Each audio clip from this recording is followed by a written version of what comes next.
You have a prepaid call from Carlos Contreras. an inmate at the Centinela State Prison, This Centinela, call is now being California. recorded. This call and your telephone number will be monitored and recorded. You have a prepaid call. You will not be charged for this call. To accept this call, say or dial 5 now. Thank you for using Global Tel Link. Hello. Hey, hey, how's it going? Pretty good. How you doing? How you doing tonight, Carlos? Fine. This is Carlos Contreras. I'm calling from Centinela, and I'm another inmate just on a journey, just like everybody else that's locked up, and I'm ready to share my story on this podcast, and just know that I'm a inmate that came from death row on a pilot program where Governor Brown approved Proposition 66, allowing some death row inmates to come out and pretty much socialize with society here in prison and getting us out of that little hole in San Quentin. And ever since then, I've learned new avenues of myself, that there's hope, that there's redemption, that there's more variety of people that I can reach to help. And at the same time, I learned a new word since I came out of death row, and it was the word called clemency. And that word was never even nowhere near my sights, but it's something that I picked up, as I got out. So, how you doing today, James? I can't complain. Life is good. And I appreciate every day that I'm here. It's always I'm always learning new things, and always trying to put out a positive message whenever possible. Yeah, that's right. That's what it's about. You know what I mean? Like learning every single day that what it's a struggle. Every single day we're learning more and more about ourselves when we're actually looking at ourselves, because there's times when everything that's around us, for example, I had every single reason to be fearful, every single reason to give up on life, every single reason to believe my death sentence that they gave me and be stuck in a little box in San Quentin on death row and letting my circumstances just eat at me every single day, miserable, and die that way. But reading and educating myself, having a supportive family helped me, because when I came across this book called Man's Search for Meaning, Viktor Frankl, right? And this was a Jewish guy that was in a concentration camp out in Auschwitz and during the Nazi movement, right?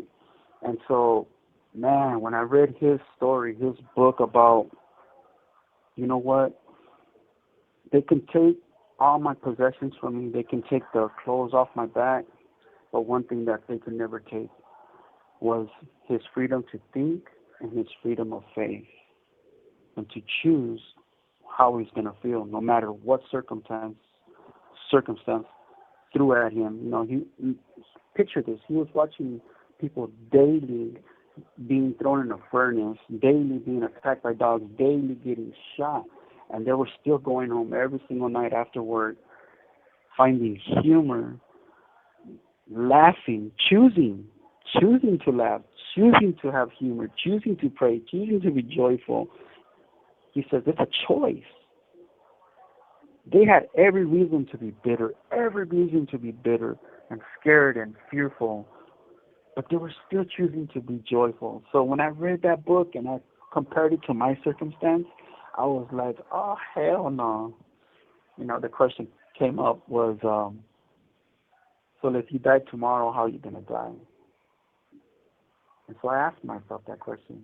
If I die tomorrow, how do I want to die? Do I want to die guilty? Do I want to die shameful? Do I want to die, scared and unloved?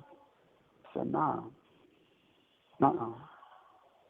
I'm going to choose to die happy. I'm going to choose to die forgiven. I'm going to choose to die, excited and reaching out to people and helping anybody that I can instead of dying with the death sentence that they gave me, you know what I mean? This call and your telephone number will be monitored and recorded.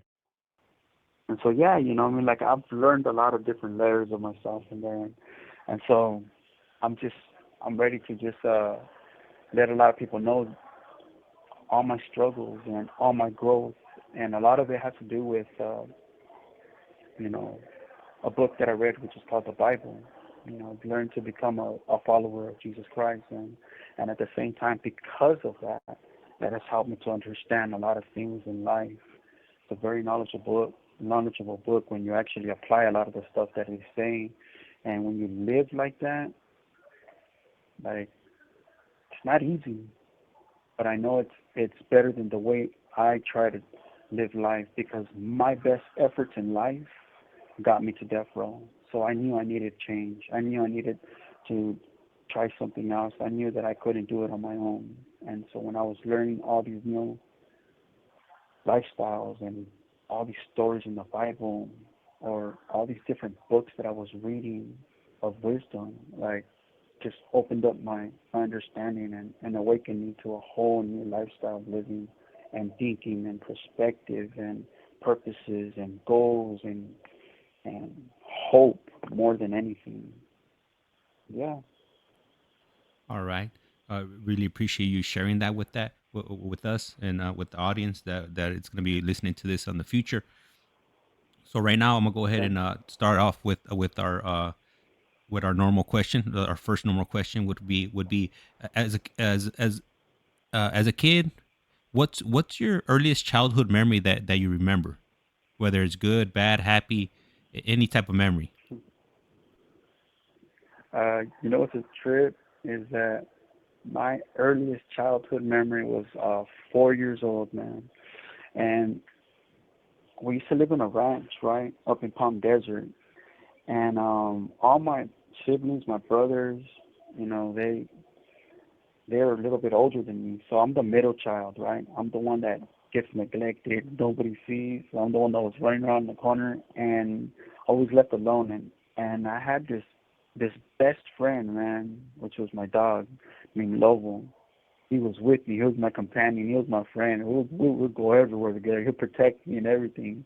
And one day he came home, and he had like big old holes, like if he got in a fight, and he had worms, right? And he died. And this was somebody that I grew up with as puppies, right? Like he was a puppy and I was a baby, and to watch him die and to watch them bury a hole and watch him throw dirt over him, and that was the first time in my whole life that I experienced death, and that was the first time in my life that I would ever see anybody ever get buried, because even to this day I've never experienced a funeral. I experienced one wake of one of my homeboys. I got to see him in the casket, but I've never got to experience someone getting buried underneath the ground.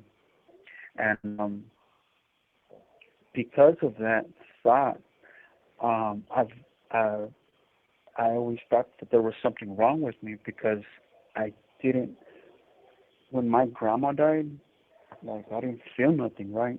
And this was my nana, I mean, she raised me, she to some extent, right? And I still thought that I was kind of cold-hearted still inside while going through my transformation. And when I went through a little bit of therapy when I was in death row, and they told me, funerals and all that it's not for the dead, it's for the living, so they can help them mourn.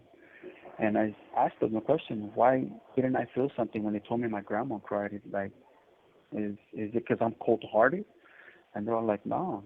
It's that, have you ever even been to a funeral? I said, no, never in my life. And they said, well, you know what? I encourage you to ask your family, to send you pictures of the funeral.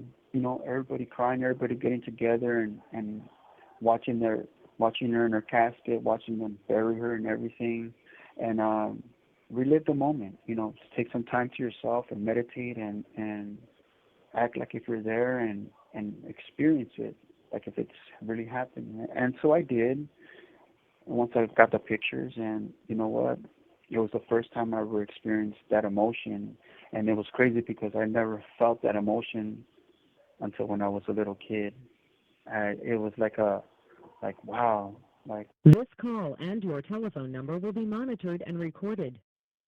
I hadn't felt that emotion since I was a little kid when we buried my best friend, my dog Lobo, and so it's interesting how those two things get tied together as I grew up and as I was a little kid. But yeah, that was my first childhood memory that I can think of.